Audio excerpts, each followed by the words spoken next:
awesome. Okay, now this one I got to say I'm kind of excited about, Kylie Minogue. You're not alone. Because I feel like my entire life she has been on the charts. And she still looks amazing. She does. And she's still popping out hits. Yep. And now she's coming to town.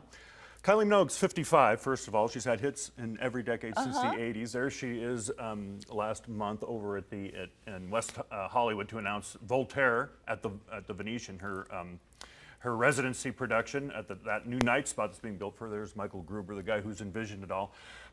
She went on sale Wednesday, and her sales undercut the entire ticketing website, the VoltaireLV.com. They set it up. So I've learned in the last 24 hours, they're going to add dates to this. And look for this over the weekend or maybe Monday that she's going to be adding up to, I think they'll double the 10-show residency. But she's got a huge international fan base, big in the UK, big in Australia, hasn't toured in the United States since 2011, and she has a hit. And she's great. Yeah, and man, does she have fans. Wow, does she look right? great. I mean, she's very, very cool. A great artist, and takes this whole thing very seriously and is paying attention to her fans' demand. So I think everybody involved is going to respond to this. And she opens in November at Voltaire and continues on into January. So I think we'll see dates in both this year and next. Yeah. 8:03 here on this Friday. There is never a shortage of Vegas entertainment, and if you want to get in to see some of these shows, you got to act fast. Joining me now is the Las Vegas Review-Journal's entertainment columnist, Johnny Katz. Johnny, thanks for being here. How you doing, sir? I'm doing all right. It's good to see you again because we're talking, I feel like last time we talked about Kylie Minogue and her debut with her latest music single. But thank you for the reminder. Well, now she's just crushing the box office. Yeah, she is in here in Las Vegas. Yeah, Voltaire is the name of the show. It's at the Venetian, and she put up 10 more shows yesterday, and they sold out in 30 minutes. Woo! Up and out.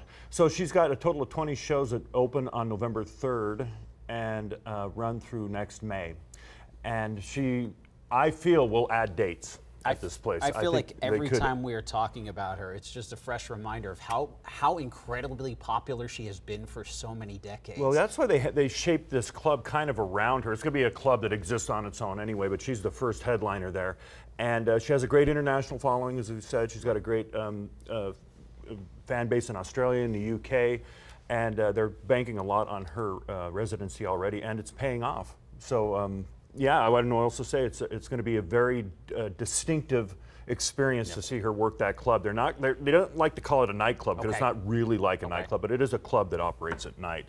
It's going to have some burlesque performers, some dancers in there, probably some DJs, a big after party and all that around the Kylie Minogue show. All right, let's talk about, well, you just mentioned her residency. Let's talk about her residency that's wrapping up.